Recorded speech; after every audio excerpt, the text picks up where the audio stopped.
வணக்கம் நேர்களே, welcome back to cover drive. SRH வந்து 5 விக்கெட் வித்தியாசத்தை ஜெயிச்சிருக்கு சிஎஸ்கே கூட. ஸோ இந்த மேட்ச் வந்து பார்த்தீங்கன்னா ஒரு முக்கியமான மேட்சாக இருந்துச்சு சிஎஸ்கேக்கு, டூ ஆர் டை மேட்ச். ஆனால் வந்து சிஎஸ்கே வந்து தோல்வி சந்திச்சிருக்கு. ஸோ அதோட அனாலிசிஸ் நம்ம பார்த்துடலாம்.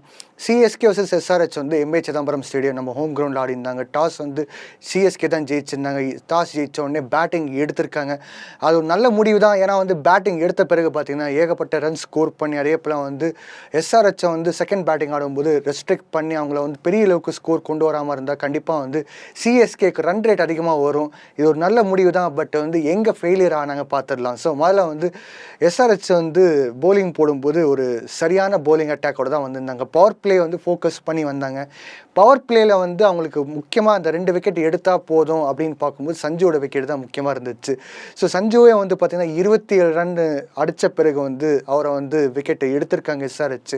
நல்லா பிளாட் பண்ணி தான் எடுத்திருக்காங்க சொல்லலாம். சஞ்சு சாம்சன் வந்து 13 பந்துலேயே 27 ரன்ஸ் அடித்தது வந்து பார்த்திங்கன்னா நம்ம நினச்ச பார்க்குற அளவுக்கு ஸ்கோர் கண்டிப்பாக கொண்டு போக முடியும். நம்ம எதிர்பார்த்த ஸ்கோர் வந்து அவர் கொண்டு வந்தார். பட் வந்து அவர் அவுட் ஆன பிறகு வந்து பார்த்திங்கன்னா அந்தளவுக்கு அந்த ஸ்கோர் குயிக்காக வந்து வந்தது கிடையாது.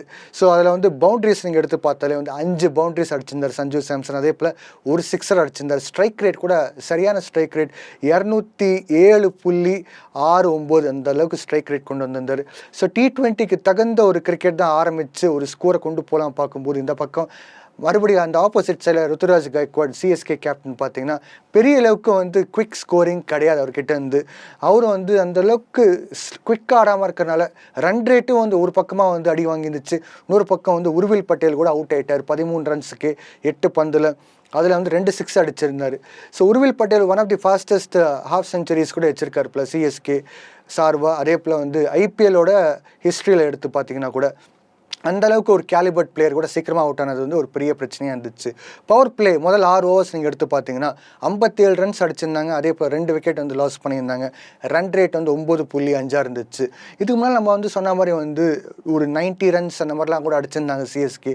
அந்த மாதிரி ஒரு ஸ்கோர் அடித்தப்போ வந்து ஓரளவுக்கு அந்த பவர் பிளேயோட அந்த இம்பேக்ட் வந்து சிஎஸ்கே நல்லபடியாக பயன்படுத்தி அதை ஆப்போசிஷனுக்கு வந்து ஒரு ப்ரெஷரை கொண்டு வந்தாங்க. பட் இந்த முறை வந்து பார்த்திங்கன்னா 57 அடிச்சிருக்காங்க. அது ஓரளவுக்கு ஓகே தான். பட் வந்து முக்கியமான 2 விக்கெட்ஸ், அதாவது நல்லா பவர் ஹிட்டிங் ஆடக்கூடிய பிளேயர்ஸ் 2 பேரும் வந்து அவுட் ஆன பிறகு வந்து பார்த்திங்கன்னா பெரிய அளவுக்கு வந்து இம்பேக்ட் அதுக்கப்புறம் வரல.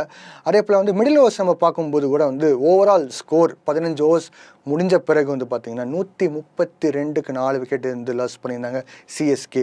ஸோ இதில் மட்டும் 9 ஓவர்ஸ் நம்ம கணக்கு எடுத்து பார்த்திங்கன்னா, அதாவது 7வது ஓவர் முதல்லேருந்து 15வது ஓவர் முடிகிற வரைக்கும் பார்த்திங்கன்னா 75 ரன்ஸ் அடிச்சிருந்தாங்க. 2 விக்கெட் லாஸ் பண்ணியிருந்தாங்க. ரன் ரேட் கூட வந்து பார்த்திங்கன்னா 8.53 இருந்துச்சு. ஸோ இந்த ஒரு ரன் ரேட் வந்து பார்த்திங்கன்னா ஓரளவுக்கு ஓகே தான். நீங்கள் வந்து பர்டிகுலராக வந்து அந்த பவர் பிளே செக்மெண்ட் மட்டும் நீங்கள் எடுத்து பார்க்காம மிடில் ஓவர்ஸ் மட்டும் பார்த்தா, பட் வந்து பவர் பிளே வந்து அதிகபட்சத்தில் ரன்ஸ் வராமல் இருக்கிறனால வந்து இது வந்து கண்டிப்பாக ஒரு 200+ அந்த ஸ்கோர் வந்து தெரியல. ப்ரொஜெக்ட் பண்ணி பார்க்கும்போது கூட வந்து 15 ஓவர் பிறகு வந்து பார்த்திங்கன்னா 180 இல்லை 190 ரன் வரைக்கும் போகிற மாதிரி தான் இருந்துச்சு. அதுக்கு பிறகு அந்தளவுக்கு ஸ்கோர் வர மாதிரி வந்து எந்த விதத்துலையும் வந்து இண்டிகேஷன் காட்டல.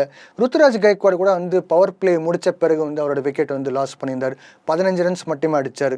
கார்த்திக் சர்மா ஒரு அளவுக்கு நல்ல ஃபார்மில் இருக்கார். அவர் தான் வந்து இந்த இன்னிங்ஸ் பெரிய அளவுக்கு கொண்டு போகிறன்னு பார்த்தோம். பட் அன்ஃபார்ச்சுனேட்டாக அவரும் வந்து விக்கெட் ஊந்துச்சு. 32 ரன்ஸ் அடிச்சிருந்தார் 19 பந்தில். அதில் வந்து 3 பவுண்ட்ரிஸ், அதே போல் 2 பெரிய 6 அடிச்சிருந்தார். ஸோ கார்த்திக் சர்மாவோட இம்பாக்ட் வந்து பார்த்திங்கன்னா பெரிய அளவுக்கு இப்போ நம்ம பார்க்குறோம். லாஸ்ட் ஒரு 5 மேட்ச் மட்டுமே எடுத்து பார்த்தா, அதுக்கு முன்னால் வந்து பார்த்திங்கன்னா ஓரளவுக்கு ரொம்ப மீடியாக்கரியாவாக தான் இருந்துச்சு. இல்லைனா வந்து ஒரு ஃபெயில்டு பிளேயரை கூட சொல்லிக்கலாம். பட் அன்ஃபார்ச்சுனேட்டாக ரொம்ப லேட் ஸ்ட்ரைக் சொல்லிக்கலாம். பட் வந்து ஓவரால் பார்த்திங்கன்னா இப்போ மிடில் ஆர்டர் வந்து கார்த்திக் சர்மா மேலே தான் டிபெண்ட் ஆன மாதிரி தான் இருந்துச்சு. ஸோ இங்கே ஓப்பனிங் நான் சொன்ன மாதிரி வந்து சஞ்சு, அதே போல் வந்து 1 டவுன் உருவில் பட்டேல், அதுக்கு பிறகு வந்து கார்த்திக் சர்மா, இந்த 3 பிளேயர்ஸ் அடிக்கலைன்னா வந்து ஸ்கோரு சிஎஸ்கே வந்து எந்த விதத்துலேயும் வந்து 200+ போகிற அந்த அளவுக்கு எதுவும் இண்டிகேஷன் நம்ம பார்க்கல. இதுக்கு பிறகு வந்து நம்ம பார்க்கும்போது பார்ட்னர்ஷிப் டெவால் ப்ரூவிஸ், அதே போல் வந்து Karthik Sharma, Dewald Brevis and Shubham Dubey இடையில பார்ட்னர்ஷிப் பார்த்திங்கன்னா 59 ரன்ஸ் வந்தது. இதுதான் ஒரு முக்கியமான ஒரு பார்ட்னர்ஷிப்பாக இருந்துச்சு சிஎஸ்கேக்கு. ஸோ ஃபைனல் ஓவர் பார்க்கும்போது வந்து 180 ரன்ஸ் அடித்து 7 விக்கெட் வந்து லாஸ் பண்ணியிருந்தாங்க ஓவரால் அந்த 20 ஓவர்ஸ் நம்ம முடித்த பிறகு பார்த்திங்கன்னா. பட் அந்த ஃபைனல் ஓவர்ஸ் முக்கியமான கட்டம், அது அந்த ஒரு 5 ஓவர்ஸ் மட்டும் நம்ம எடுத்து பார்த்தா வந்து 48 ரன்ஸ் அடிச்சிருந்தாங்க. 3 விக்கெட்ஸ் லாஸ் பண்ணியிருந்தாங்க.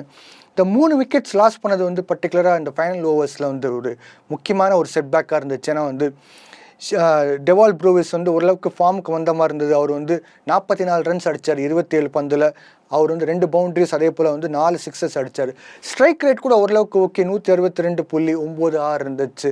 நல்ல ஒரு ஸ்ட்ரைக் ரேட் தான். அவர் நல்ல ஃபார்முக்கு வராரு அப்படின்னு பார்க்கும்போது வந்து, ஏன்னா நான் ப்ரீ மேட்ச்சில் கூட சொல்லியிருப்பேன், இவரை வந்து நம்ம அந்தளவுக்கு நம்ப முடியாது. இவர் ஸ்கோர் அந்தளவுக்கு அடித்ததே வந்து பெரிய விஷயந்தான். இல்லைனா வந்து நம்ம வந்து கண்டிப்பாக 150 தாண்டது கூட ஒரு பெரிய விஷயமா இருந்திருக்கும். ஸோ அந்த ஒரு டெவால் ப்ரூவிஸ் அண்ட் சிவம் தூபேயோட பார்ட்னர்ஷிப் தான் ஒரு முக்கியமான பார்ட்னர்ஷிப் இந்த சிஎஸ்கே ஓவரால் இன்னிங்ஸ். அதுக்கு முன்னால் வந்து நீங்கள் எடுத்து பார்த்தீங்கன்னா இந்தளவுக்கு பெரிய பார்ட்னர்ஷிப் யாரும் வந்து கான்ட்ரிபியூட் பண்ணலை. சிவம் தூபே கூட வந்து 26 ரன்ஸ் அடிச்சிருந்தார் 23 பந்தில். அதில் வந்து 3 பவுண்ட்ரிஸ், ஒரு 6 அடிச்சிருந்தார். ஸோ இந்த 2 பிளேயர்ஸ் வந்து பார்ட்னர்ஷிப் அடிக்கும்போது தான் ஓரளவுக்கு பார்க்க காம்ப்ரிஹென்சிவாக நம்ம அட்லீஸ்ட் ஒரு 180 போகிறதுக்கு வாய்ப்பு இருக்குது அப்படின்னு தோணுச்சு. பட் அதுக்கு முன்னால் வந்து பார்த்திங்கன்னா நான் சொன்ன மாதிரி வந்து 200 ரன்ஸ் வந்து நம்ம வந்து எந்த விதத்துலேயும் வந்து அதை பற்றி நம்ம யோசிக்க வேண்டிய அவசியமே கிடையாது. பட் வந்து 180 வந்து பார்த்திங்கன்னா இந்த பார்ட்னர்ஷிப் தான். பிரசாந்த் வீர் மறுபடியும் ஒரு சின்ன கான்ட்ரிபியூஷன் 11 ரன்ஸ் அடிச்சிருந்தார் கேமியோ ரோல். ஸோ எக்ஸ்ட்ராஸ் கூட அந்தளவுக்கு போடாத ஒரு டிசிப்ளினான போலிங் எஸ்ஆர்ஹெச் கிட்ட இருந்து 9 எக்ஸ்ட்ராஸ் மட்டுமே போட்டிருந்தாங்க. எஸ்ஆர்ஹெச் வந்து பெரும்பாலும் வந்து அந்த ஒரு ப்ரெஷர் எப்போவுமே எடுத்துக்கிட்டு அந்த போலிங் டிபார்ட்மெண்ட் கொஞ்சம் சொதப்புற மாதிரி போடுவாங்க போலிங். பட் நேற்று மேட்ச் நம்ம பார்க்கும்போது எந்த விதத்துலேயும் வந்து சொதப்பல் கிடையாது. அவங்க போலிங் வந்து நல்லா கிளியராக வந்தாங்க. பவர் பிளேயில் வந்து கரெக்டான விக்கெட்ஸ் எடுத்தாங்க. 2 விக்கெட்ஸ் முக்கியமான விக்கெட்ஸ் எடுத்தாங்க. மிடில் ஓவர்ஸை கூட அந்தளவுக்கு ரன்ஸ் கொடுக்கல. நீங்கள் வந்து சொல்லலாம் இந்த மாதிரி வந்து ரன் ரேட் வந்து 8.33 நல்ல ரன் ரேட் தான். பட் ஓவரால் பவர் பிளேலையும் அந்தளவுக்கு கிடையாது, அதே போல் வந்து ஃபைனல் ஓவர்லேயும் கிடையாது. ஸோ ஓரளவுக்கு நல்ல ரெஸ்ட்ரிக்டும் பண்ணாங்க போலர்ஸ். இந்த பக்கம் நம்ம வந்து பார்க்கும்போது பேட் கமின்ஸ் ஒரு நல்ல ஒரு போலிங், சரியான ஸ்பெல், 3 விக்கெட்ஸ் எடுத்திருந்தார், 28 ரன்ஸ் கொடுத்திருந்தார் 4 ஓவர்ஸில். ஈக்கானமி கூட பார்த்திங்கன்னா ஒரு அட்டகாசமான ஈக்கானமி. இந்த மாதிரி ஒரு ஈக்கானமி T20 வந்து போடுறது கஷ்டம் தான். பட் வந்து சென்னை விக்கெட்ஸில் வந்து ஒரு பேட்டிங் பேரடைஸ் கூட சொல்லிக்கலாம். பட் வந்து அந்த ஒரு பிச்சில் வந்து ஸ்டார்டிங் கட்டம் நான் சொல்கிற பாரு தான் ஒரு பவர் பிளேயில் வந்து எப்படி பயன்படுத்துவாங்க பவுலர்ஸ், அது ஒரு முக்கியமான விஷயம். ஏன்னா புது பாலில் வந்து ஓரளவுக்கு சீம் கிடைக்கும். அதே போல் வந்து பார்த்திங்கன்னா அந்த ஸ்விங்கு கூட லைட்டாக இருக்கிற மாதிரி இருக்கும். அதனால் வந்து அந்த ஒரு கண்டிஷன்ஸ் பயன்படுத்துறது தான் போலர்ஸோட திறமை. ஷாக்கிப் ஹுசேன் கூட வந்து பார்த்திங்கன்னா சொன்ன மாதிரி வந்து ஸ்டார்டிங்கில் நல்லா பர்ஃபார்ம் பண்ணாங்க. அதுக்கு பிறகு வந்து நல்லா டீகோட் பண்ணி அடிக்க ஆரம்பிச்சிட்டாங்க ஆப்போசிஷன்ஸ்.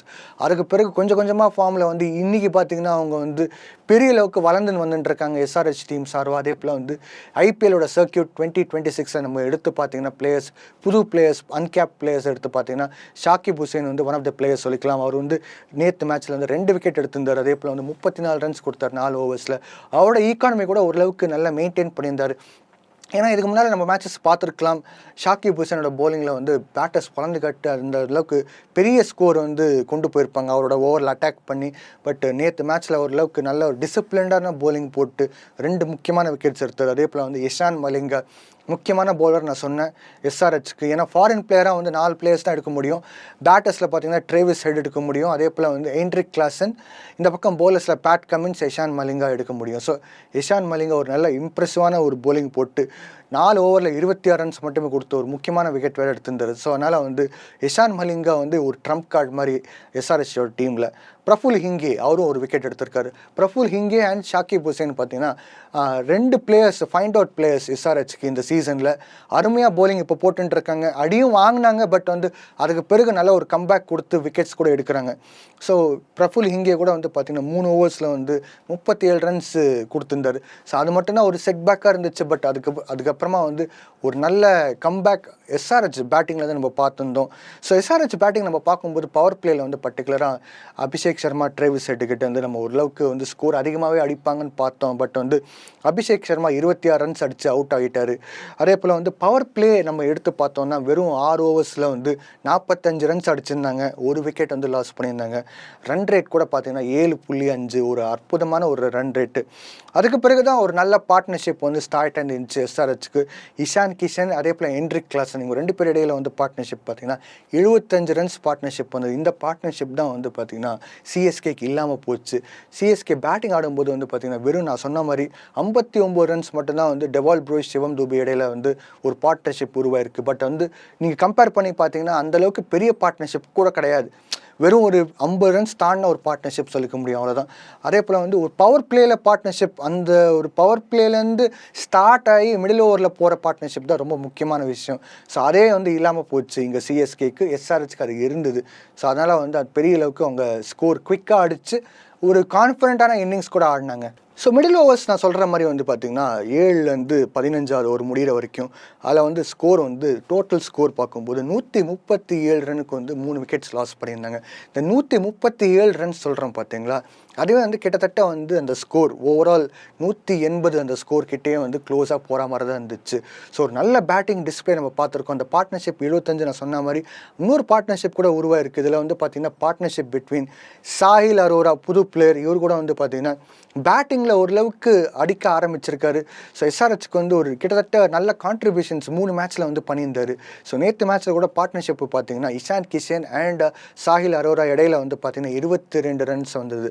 ஸோ இந்த 22 ரன்ஸ் பார்ட்னர்ஷிப் நான் ஏன் அந்தளவுக்கு வந்து பெரிய அளவுக்கு வந்து பேசுகிறேன்னா, இந்த ஒரு பார்ட்னர்ஷிப் வந்து ஒரு சிஎஸ்கே போலிங்கில் வந்து கம்பேக் கொடுக்க ஆரம்பிச்சிருக்காங்க. இதில் வந்து ஒரு பெரிய வாய்ப்பு இருந்திருக்கலாம் அப்படின்னு நம்ம ஒரு சுச்சுவேஷன் பார்க்கும்போது தான் இந்த ஒரு பார்ட்னர்ஷிப் திடீர்னு வந்து பார்த்திங்கன்னா ஒரு புது பேட்டரை கூட ஆட முடியும் அந்த கண்டிஷன்ஸில். பட் இதில் வந்து இஷான் கிஷன் எவ்வளோ கான்ஃபிடன்ஸ் கொடுத்தாரு அந்த புது பேட்டருக்கு, எப்படி ஸ்ட்ரைக் ரொட்டேஷன் பண்ணாங்க. அதே போல் வந்து பார்த்திங்கன்னா தேவையான டைமில் இஷான் கிஷன் ஸ்ட்ரைக்கில் வர்றது, அதே போல் வந்து சில போலிங் அவர் ஃபேஸ் பண்ணக்கூடாது நினைக்கிற சமயத்துலலாம் வந்து பார்த்திங்கன்னா சாஹில் அரோரா வந்து ஆட விட்டார். ஸோ அதனால் சாஹில் அரோரா அண்ட் இஷான் கிஷனோட பார்ட்னர்ஷிப் ஒரு முக்கியமான ஃபேஸாக இருந்துச்சு இந்த மிடில் ஓவர்ஸில். இந்த மிடில் ஓவர்ஸில் இந்த வெறும் 9 ஓவர்ஸை மட்டுமே எடுத்து பார்த்திங்கன்னா 92 ரன்ஸ் அடிச்சிருந்தாங்க. அவங்களோட ரன் ரேட்டே வந்து பார்த்திங்கன்னா 10.22, ஒரு பயங்கரமான ரன் ரேட். பவர் பிளே நல்லா இருந்துச்சு. சிஎஸ்கே கூட கம்பேர் பண்ணும்போது ஸ்கோர் கொஞ்சம் கம்மியாக இருந்தால் கூட விக்கெட் அந்தளவுக்கு விழாமல் இருந்து, அதே போல் வந்து அந்த பார்ட்னர்ஷிப்பை வந்து ஸ்டார்ட் பண்ணாங்க பார்த்தீங்களா, அதுவே ஒரு பெரிய அட்வான்டேஜாக போச்சு. அந்த பார்ட்னர்ஷிப் வந்து மிடில் ஓவர்ஸில் வந்து பெரிய அளவுக்கு கன்வெர்ட் பண்ணிக்கிட்டாங்க. ஸோ இதில் வந்து விக்கெட்ஸ் லூஸ் பண்ணது பார்த்திங்கன்னா வெறும் 2 விக்கெட்ஸ் மட்டும் தான். ஸோ ஒரு நல்ல போலிங் அட்டாக் நம்ம வந்து பார்க்கல சிஎஸ்கேக்கு அன்ஃபார்ச்சுனேட்டாக. ஏன்னா வந்து பேட்டிங் இந்த பக்கம் இஷான் கிஷன் வந்து கொஞ்சம் ஷார்ட் ஆஃப் த லென்த் வந்தாலும் சரி, அதே போல் வந்து வைடர் யாக்கர் கூட போட, இன்ஃபேக்ட் வைடர் லென்த்து போட்டிருந்தாங்க அண்ட் வைடர் லைனும் போட்டிருந்தாங்க. நல்லா டேக்கிள் பண்ணி அதையும் வந்து அடிச்சிருந்தார் இஷான் கிஷன். ஸோ அதனால் வந்து கண்டிப்பாக credit goes to the batters. இதில் வந்து போலர்ஸ் வந்து கொஞ்சம் புவர் பர்ஃபார்மன்ஸ் அன்ஃபார்ச்சுனேட்டாக இது சொல்கிற மாதிரி இருக்கும். சென்னை சர்வா நம்ம பேசும்போது இது வந்து ஒரு வருத்தமான விஷயம் தான். பட் அன்ஃபார்ச்சுனேட்டாக வந்து உண்மை என்னென்னா வந்து போலிங் வந்து ரொம்ப புவராக இருந்துச்சு அன்ஃபார்ச்சுனேட்டாக. ஸோ பேட்டிங் எடுத்து நம்ம பார்க்கும்போது இஷான் கிஷன் நான் சொன்ன மாதிரி முக்கியமான ரோல் ஆடினார்ன்ட்டு 70 ரன்ஸ் அடித்தார், 47 பந்தில் அவுட் ஆயிருக்கார். பட் வந்து அவரோட கான்ட்ரிபியூஷன் பார்த்திங்கன்னா ஒரு பெரிய லெவலுக்கு இம்பாக்ட் க்ரியேட் ஆகிருக்கு. இதில் வந்து அவர் பார்த்திங்கன்னா 7 பவுண்ட்ரிஸ் அடிச்சிருக்காரு, அதே போல் 3 சிக்ஸஸ் அடிச்சிருக்காரு. ஒரு கிளாஸியான நம்ம பேட்டிங் பார்த்துருக்கோம் இஷான் கிஷன் கிட்டேருந்து. இந்தளவுக்கு பேட்டிங் நம்ம வந்து கண்டிப்பாக எஸ்ஆர்ஹெச் கிட்டேருந்து நம்ம எதிர்பார்த்துருக்கணும் இந்த மாதிரி ஆகும்ன்ட்டு. ஏன்னா நான் சொன்ன மாதிரி top 5 batters Abhishek Sharma, Travis head, அதுக்கப்புறமா இஷான் கிஷன், ஹென்ரிக் கிளாசன், அந்த மாதிரி ஒரு 4-5 பேட்டர்ஸ் நம்ம கணக்கு எடுத்து பார்த்தாலே வந்து அவங்க பெரிய அளவுக்கு score, even Nitish Kumar Reddy, 5 players நம்ம கணக்கு எடுத்து பார்த்தா கூட வந்து பெரிய அளவுக்கு ஸ்கோர் அடிக்கக்கூடிய பிளேயர்ஸ் தான் எல்லாருமே. பட் அன்ஃபார்ச்சுனேட்டாக நம்ம போட்ட கணக்கு வந்து தப்பான கணக்காக இருக்கிறனால வந்து இஷான் கிஷனை வந்து நம்ம ஓரளவுக்கு நெக்லெக்ட் பண்ண மாதிரி தான் இருந்துச்சு பிளானில். So Travis head and Abhishek Sharma target பண்ணி விக்கெட் எடுத்தாச்சு. அதுக்கு பிறகு தான் இந்த ரன்ஸ் எல்லாம் வந்தது. ஹென்ரிக் கிளாசன் கூட வந்து பார்த்தீங்கன்னா 47 ரன்ஸ் அடிச்சிருந்தார் 26 பந்தில். இதில் வந்து 6 பவுண்டரிஸ் அடித்தார், அதே போல் 2 சிக்ஸஸ் அடிச்சிருந்தார். அவரோட இன்னிங்ஸ் பார்த்திங்கன்னா ரொம்ப அக்ரெசிவாக இருந்துச்சு. அதே போல் வந்து பார்த்திங்கன்னா அவரோட பேட்டிங் இருக்கிற வரைக்கும் அவர் ஸ்கோர் வந்து 18 ஓவர்ஸ்குள்ளே வந்து கம்ப்ளீட் பண்ணி இந்த டாஸ்க்கை வந்து எஸ்ஆர்ஹெச்க்கு வந்து ஒரு பெரிய அளவுக்கு வெற்றி வாங்கி கொடுப்பறதா இருந்துச்சு. பட் அன்ஃபார்ச்சுனேட்டாக அவர் அவுட் ஆகிட்டார். அதுக்கு பிறகு தான் வந்து ஒரு எஸ்ஆர்ஹெச்க்கு ஒரு கொஞ்சம் அப்படியே ஸ்லோவாக போன மாதிரி தான் இருந்துச்சு. பட் ஓவரால் பார்க்கும்போது எஸ்ஆர்ஹெச்சோட பேட்டிங் வந்து நல்லா கிளாஸியாக பிளான் பண்ணிட்டு வந்திருக்காங்க. அதுக்கு பிறகு வந்து ஃபைனல் ஓவர்ஸில் வந்து ஓவரால் ஸ்கோர் வந்து 19லேயே வந்து அடிச்சு முடிச்சுட்டாங்க. 181 ரன்னுக்கு வந்து 5 விக்கெட் வந்து லாஸ் பண்ணியிருந்தாங்க. அதில் வந்து 44 ரன்ஸ் வந்தது இந்த 4 ஓவரில் மட்டுமே. அதாவது வந்து 16வது ஓவர்லேருந்து 19வது ஓவர் முடிகிற வரைக்கும். அதில் வந்து 2 விக்கெட்ஸ் லாஸ் பண்ணாங்க. அதே போல் வந்து பார்த்திங்கன்னா ரன் ரேட் வந்து 11 இருந்துச்சு. ஸோ ஃபைனல் ஓவர்ஸ், அதாவது டெத் ஓவர்ஸ் வந்து நல்லா பயன்படுத்திக்கிட்டு ஸ்லாகிங் நம்ம பார்த்துருக்கோம். பெரிய அளவுக்கு வந்து பவர் ஹிட்டிங் அடிச்சிருந்தாங்க. எஸ்ஆர்ஹெச்சோட பேட்டிங்கில் வந்து எங்கேயும் இந்த விதத்துலேயும் வந்து நம்ம வந்து ஒரு கான்ஃபிடென்ஸ் இல்லாமையோ இல்லைனா வந்து ஒரு செட்பேக்கையோட எங்கேயும் வந்து நம்ம பார்க்கல. ஈவன் அவங்க பேட்டிங் ஆர்டர் கூட பார்த்தீங்கன்னா கிட்டத்தட்ட ஒரு நம்பர் 8 வரைக்கும் வந்து ஓரளவுக்கு கெப்பாசிட்டி இருக்கக்கூடிய பிளேஸ் தான். இவங்க வந்து மிடில் ஓவர்ஸில் வந்து 137 ரன்னுக்கு வந்து 3 விக்கெட் லாஸ் பண்ணாங்க பார்த்தீங்களா. அதுலேயும் வந்து கிட்டத்தட்ட ஒரு 8th பேட்டர் கூட வந்தால் கூட, ஈவன் பேட் கமின்ஸ் வந்தால் கூட இந்த ஸ்கோரை வந்து கொண்டு போயிட்டு ஜெயிக்கிற அளவுக்கு இருக்கக்கூடிய ஒரு ஸ்ட்ராங்கான பேட்டிங் ஆர்டர் தான் எஸ்ஆர்ஹெச்க்கு. ஸோ சிஎஸ்கேவோட போலிங் பார்க்கும்போது முகேஷ் சௌத்ரி ஒரு நல்ல போலிங் போட்டு, நான் சொன்னேன் பார்த்தீங்களா ப்ரீ மேட்ச்சில் கூட, லெஃப்ட் ஆர்ம் பேஸ் போலராக வந்து ஒரு முக்கியமான ஒரு ரோல் வந்து ப்ளே பண்ணுவார். அதே போல் அவரோட angle as a left arm போலராக வந்து in swing and out swing வந்து பர்டிகுலராக ரைட் ஹேண்டட் பேட்டருக்கு வந்து ஒரு முக்கியமான சேலஞ்சாக இருக்க போதுன்ட்டு. ஸோ அந்த சேலஞ்ச் அவர் நேற்று நல்லா ப்ரூவ் பண்ணியிருந்தார். 4 ஓவர்ஸில் பார்த்தீங்கன்னா 36 ரன்ஸ் கொடுத்து 2 விக்கெட் எடுத்தார். ஸோ பவர் பிளேயிலே முக்கியமான விக்கெட் எடுக்கிறது வந்து கொஞ்சம் நெஞ்சம் கிடையாது. ஸோ முகேஷ் சௌத்ரி வந்து அந்த கெப்பாசிட்டி இருந்துக்கிட்டு அதை பயன்படுத்திக்கிட்டார். இந்த பக்கம் ஸ்பென்சர் ஜான்சன் எந்த விக்கெட்டும் எடுக்கலை, பட் வந்து அவர் ரன்ஸ் கூட வந்து அந்தளவுக்கு கொடுக்கல. நீங்கள் வந்து மிச்ச போலர்ஸ் கூட கம்பேர் பண்ணும்போது அன்ஷுல் கம்போஜ் வந்து ஏகப்பட்ட ரன்ஸ் கொடுத்துருந்தார். 4 ஓவரில் 46 ரன்ஸ் கொடுத்தாரு. அதே போல் 1 விக்கெட் எடுத்தார். இந்த பக்கம் 100 அஹ்மதை கூட வந்து அடிச்சிட்டாங்க. 4 ஓவர்ஸில் 40 ரன்ஸ் அடித்தாங்க, 1 விக்கெட் எடுத்திருந்தார். ஆனால் ஸ்பென்சர் ஜான்சன் வந்து அந்தளவுக்கு ரன்ஸ் கொடுக்கல, பட் வந்து விக்கெட்டும் எடுக்க முடியாமல் போச்சு. ஸோ ஸ்ட்ரைக் பவுலர் அப்படின்னு நீங்கள் கேட்கும்போது வந்து அன்ஷுல் கம்போஜ் அன்ஃபார்ச்சுனேட்டாக வந்து அந்தளவுக்கு ஸ்ட்ரைக் ஆகலை. இந்த சீசனில் 20 விக்கெட் எடுத்திருக்கார். நேற்று ஒரு மேட்சோட சேர்த்து நீங்கள் கணக்கு எடுத்து பார்த்தீங்கன்னா டாப் 3ல் இருந்தால் கூட வந்து அன்ஃபார்ச்சுனேட்டாக வந்து ஹோம் கண்டிஷனில் வந்து விக்கெட் எடுக்க முடியாமல் நம்ம வந்து பார்த்துருந்தோம் இந்த சிச்சுவேஷன். ஸோ ஓவரால் இதுதான் போலிங். அதே போல் வந்து பார்த்திங்கன்னா எக்ஸ்ட்ராஸ் கூட வந்து 6 எக்ஸ்ட்ராஸ் மட்டும் தான். டிசிப்ளின் நல்லபடியாக வந்துச்சு சிஎஸ்கே போலிங் பக்கத்துலேருந்து பார்க்கும்போது. பட் ஓவரால் போலிங் நம்ம வந்து ஒரு பேட்டருக்கு எப்படி அட்டாக் பண்ணுமோ அந்த அளவுக்கு அட்டாக் இருக்கான்னு கேட்கும்போது கண்டிப்பாக கிடையாது. அன்ஃபார்ச்சுனேட்டாக அது ஒரு செட்பேக்காக இருந்துச்சு. ஏன்னா 180 ஸ்கோர் அடித்த பிறகு வந்து பார்த்திங்கன்னா போலிங் அட்டாக் ரொம்ப ஷார்ப்பாக இருக்கணும், அட்டாக்கிங் ஃபீல்ட் செட் இருக்கணும். அதெல்லாம் வந்து நம்ம அந்தளவுக்கு பார்க்கல. ஸோ நம்ம வந்து பாயிண்ட்ஸ் டேபிளில் பார்த்துடலாம். சிஎஸ்கே வந்து 6th பொசிஷனில் இருக்காங்க இப்போதைக்கு வந்து இந்த தோல்வியை சந்தித்த பிறகு. இதில் வந்து பார்த்திங்கன்னா 13 மேட்ச் ஆடிருந்தாங்க, 7 மேட்ச் வந்து தோல்வியை சந்திச்சிருக்காங்க, 6 மேட்சஸ் வந்து ஜெயிச்சிருக்காங்க. ஸோ சிஎஸ்கே கடைசி வாய்ப்பு இருக்கான்னு கேட்கும்போது ஏதோ ஒரு மூலையில் இருக்குதுன்னு சொல்லிக்கலாம். சிஎஸ்கேக்கு ஒரு வாய்ப்பு. இதில் வந்து பார்த்திங்கன்னா ராஜஸ்தான் ராயல்ஸ் வந்து தொடர்ந்து 2 மேட்ச் வந்து தோல்வியை சந்திக்கணும். இன்றைக்கி ஒரு மேட்ச் ஆடுறாங்க. அதே போல் அடுத்த மேட்ச் கூட 2 மேட்ச் தோல்வி பேக் டு பேக் சந்திக்கணும். பஞ்சாப் கிங்ஸ் கூட ஒரு மேட்ச் ஆட போகிறாங்க. 13 மேட்சஸ் ஆடிருக்காங்க. கடைசி மேட்ச் அவங்களுக்கு இருக்குது, அதை கூட அவங்க தோல்வி சந்திக்கணும். அதே போல் வந்து சிஎஸ்கேக்கு வந்து ஜிடி கூட ஒரு மேட்ச் இருக்குது, குஜராத் டைட்டன்ஸ் கூட அகமதாபாத்தில். கண்டிப்பாக அது அவே கண்டிஷன்ஸாக இருக்கும்போது சேலஞ்ச் இருக்க தான் செய்யும். பட் அந்த மேட்ச்சில் கூட சென்னை சூப்பர் கிங்ஸ் ஜெயிக்கணும், ஆனால் பெரிய அளவுக்கு ஜெயிக்கணும். நான் சொன்ன மாதிரி வந்து டாஸ் ஜெயிச்சு பேட்டிங் எடுத்தாங்கன்னா இதே மேட்ச் மாதிரி அவங்க வந்து 240 மேலேயே அடித்து, அதே போல் வந்து ஸ்கோரை வந்து எந்த அளவுக்கு ரெஸ்ட்ரிக்ட் பண்ண முடியுமோ 120 130 வந்து ரெஸ்ட்ரிக்ட் பண்ணி விக்கெட்ஸ் எல்லாமே எடுத்து ஜிடியை வந்து ஓரளவுக்கு பேக் ஃபுட்டில் வச்சா கண்டிப்பாக வந்து சிஎஸ்கேக்கு வந்து ரன் ரேட் அதிகமாக இருக்கும். இந்த பக்கம் வந்து தேவையான ரன் ரேட் வந்து ராஜஸ்தான் ராயல்ஸ்க்கும் கிடைக்காது. 2 மேட்ச் அவங்க தோல்வி சந்திச்சாங்கன்னா, பஞ்சாப் கிங்ஸ் கூட ஒரு மேட்ச்சை தோல்வி சந்திச்சிருக்காங்கன்னா அவங்களுக்கு வந்து தேவையான ரன் ரேட் கிடைக்காது. ஏன்னா ஒரு மேட்ச் வந்து அவங்க நோ ரிசல்ட்டாக இருக்கிறதுனால இப்போ 13 பாயிண்ட்ஸ் தான் இருப்பாங்க. அதனால் ஒரே ஒரு மேட்ச் அவங்க ஜெயிச்சா கூட 15 தான் போவாங்க. ஸோ இது ஒரு கிரிட்டிக்கலான சிச்சுவேஷன் சிஎஸ்கேக்கு. அதாவது அடுத்த டீம்ஸ் மேலே தான் வந்து டிபெண்டாக இருக்குது. அவங்க தோல்வியை சந்திக்கணும், இவங்க வந்து இருக்கிற மேட்சை வந்து பயங்கரமாக ஜெயிக்கணும். அப்போ தான் வந்து ஒரு வாய்ப்பு இருக்குது. எஸ்ஆர்ஹெச் வந்து குவாலிஃபையாக இருக்காங்க குவாலிஃபயர்ஸ்க்கு. ஸோ அதனால் வந்து அவங்களுக்கு வந்து எந்த பிரச்சனையும் கிடையாது. ஸோ இன்னொரு மேட்ச் வந்து அவங்க ஆடி நல்லபடியாக பர்ஃபார்ம் பண்ணால் மேற்கொண்டு வந்து அவங்களுக்கு பாயிண்ட்ஸ் தான் ஏறுமோட அவங்களுக்கு வந்து இந்த பிரச்சனை கிடையாது, குவாலிஃபயர்ஸ்க்கு போவாங்களான்ட்டு. பட் சிஎஸ்கேக்கு இருக்குது.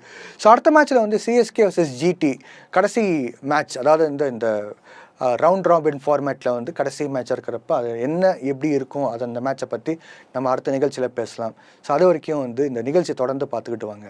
நன்றி, வணக்கம்.